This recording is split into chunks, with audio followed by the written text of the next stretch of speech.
décision, avril 2014, je fais un vote budgétaire modificatif, je reviens sur les impôts locaux qui ont été votés pour 2014 et je baisse de 5%. Nous avons fait les comptes, 5%, ça fait un petit peu plus de 9 millions. Et en fait, quand on revient exactement à ce qu'on a taxé en 2012, on peut fonctionner de la même façon sur Nantes sans faire de difficultés. Donc c'est faisable financièrement. Il y a une raison, non pas, le fait n'est pas de pouvoir avoir une réserve d'or pour la suite, mais surtout redonner confiance. On est dans un contexte national et local où systématiquement on promet des choses, on ne le fait pas. Je vous prends simplement l'engagement, la promesse de faire dire de Jean-Marc Ayrault, de la majorité socialiste et communiste il y a 6 ans, c'était stabiliser la pression fiscale et ne pas augmenter les impôts. Bon, le résultat des courses, si vous regardez vos taxes, vous voyez qu'on n'a absolument rien respecté. Dès l'année suivante, on a augmenté les taux. Bon, après, on disait que c'était de la faute de l'État. Bon. Aujourd'hui, c'est parce que ça a du sens, etc. N'empêche que l'idée, c'est que ça augmente tout le temps. Aucun des autres candidats n'avait prévu ça jusqu'à ce que je le sorte en décembre et puis ensuite en conférence de presse en janvier. Maintenant, tout le monde commence à dire on va peut-être baisser un peu.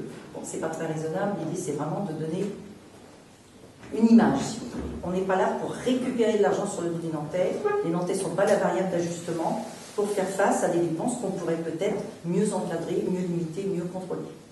Donc ça, c'est la première décision. J'ai une deuxième décision, semaine conseil municipal, qui est toute bête, qui ne coûte rien.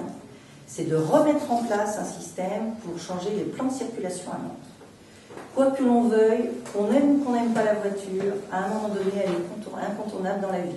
Elle est incontournable pour chacun d'entre nous à un moment donné. Donc, cette voiture qu'on a louée ou qu'on achète, peu importe, hein, puisque c'est le même résultat, ça fait quand même partie d'abord d'une économie, il ne faut pas l'oublier. Quand on voit les difficultés de Peugeot PSA et que nous, on est en train de dire qu'il faut supprimer toutes les voitures, bon, on est peut-être responsable à un moment donné de ce qui se passe. Donc l'idée, c'est plutôt de dire, ok, les Nantais ont des automobiles, on va faire en sorte de mieux vivre dans cette ville, mais surtout d'ouvrir la ville.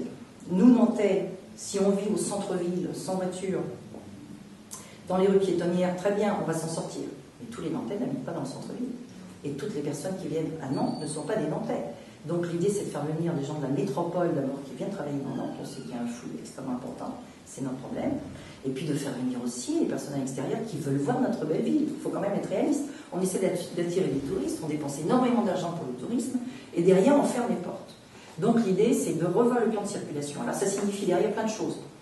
Voir où on peut mieux passer, voir où on peut faire passer les vélos, parce que les vélos, c'est vrai que ça peut être quelque chose de très intéressant au quotidien, et puis aussi dans le week-end, hein, pour passer du bon temps, entre guillemets, en profiter, prendre l'air. On est développement durable, mais en même temps, on essaie tous de nous mettre sur les mêmes voies.